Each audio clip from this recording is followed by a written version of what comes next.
Salve, salve pessoal, aqui é Eduardo Lemos. Atenção, meu amigo, minha amiga, se você tem algum processo trabalhista ou é servidor público e tem algum processo contra o órgão ou entidade que você faz parte, atenção com a Selic, que é a taxa de atualização desses processos, e eu vou explicar isso aí até o final. Mas primeiro, como a vida é muito curta, eu vou lhe dizer os cuidados que você tem que ter. Nos processos tem que ficar muito claro que a Selic, ela é o que? Juro de mora e não correção monetária.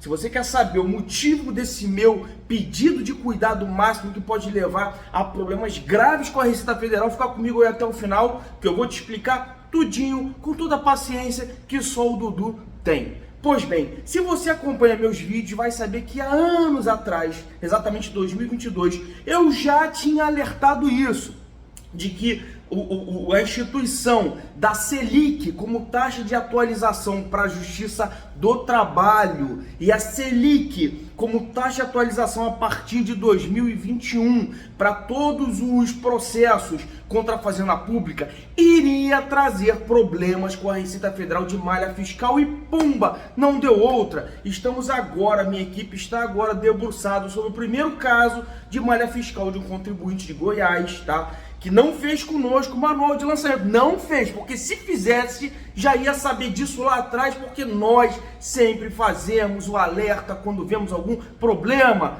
Nosso amor é o nosso cliente, essa aqui é a grande realidade. Pois bem, essa malha fiscal desse contribuinte, eu vou te explicar a malha que a partir dela você vai entender basicamente o problema e depois vou dar algumas informações finais. Essa malha desse contribuinte é com relação a um processo trabalhista que foi recebido no ano de 2022, tá? 2022, ele fez declaração em 2023. Esse processo em 2022 ficou já em malha fiscal, já no envio da declaração, mas isso é muito comum de ocorrer, como eu falo, acontece com basicamente 70% de quem recebe o tal do rendimento recebido acumuladamente, e ele fez o que? A antecipação de malha, enviando os documentos para a Receita, e já teve a conclusão do caso dele, e aí que é o problema que eu falei.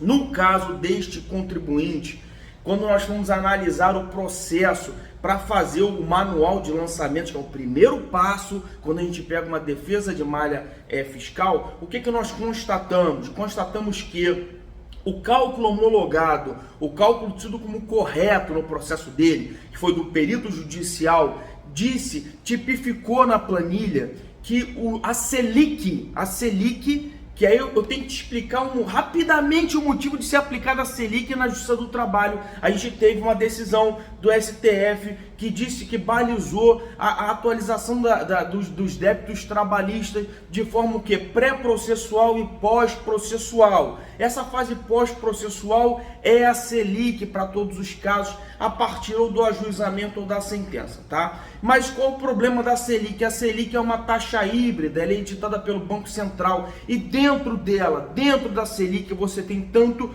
correção quanto juros, é indissociável, ou seja,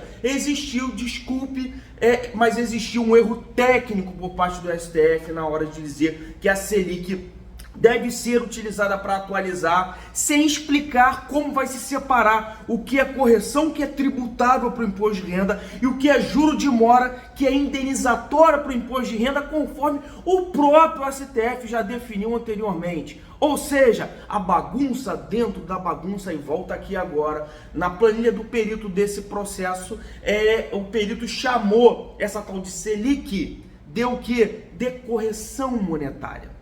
Só que na hora de apurar o imposto de renda dentro do processo, tanto o perito quanto a contadoria do juízo, atenção advogado, advogada, para esse caso, tem que estar no processo definido se a Selic é a correção ou é juro, porque isso influencia no imposto de renda do seu cliente.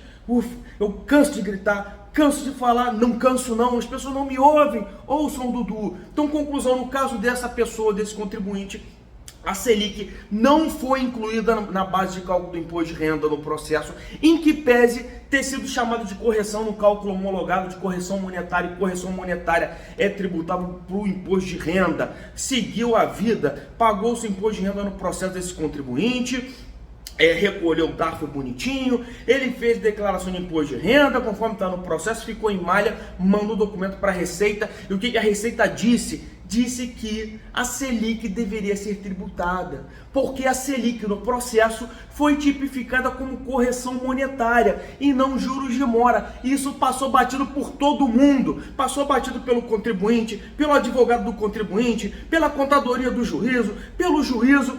Então a cautela máxima tem que existir no processo, tá? Dentro da atividade jurisdicional do processo, a mensuração clara e objetiva de que a Selic apurada na atualização é juro demora, para livrar o coitado contribuinte desse tipo de problema. E agora nós estamos o quê? Defendendo a malha fiscal do contribuinte. Vamos defendê-lo até a morte, como sempre fazemos, para tipificar a Selic como juro de mora e não correção monetária, e para evitar que esse contribuinte, ao invés de restituir 12 mil reais, como ele acreditava que deveria fazer, tenha que pagar 30 mil reais de imposto. A nossa defesa é em função dele, de todos os contribuintes do Brasil. Ouçam o Dudu, então, no final das contas, se você esteve comigo até aqui, tem um processo, brigue no processo para que a Selic seja chamada de juro demora sempre. Saúde e paz, até a próxima. Tchau, tchau.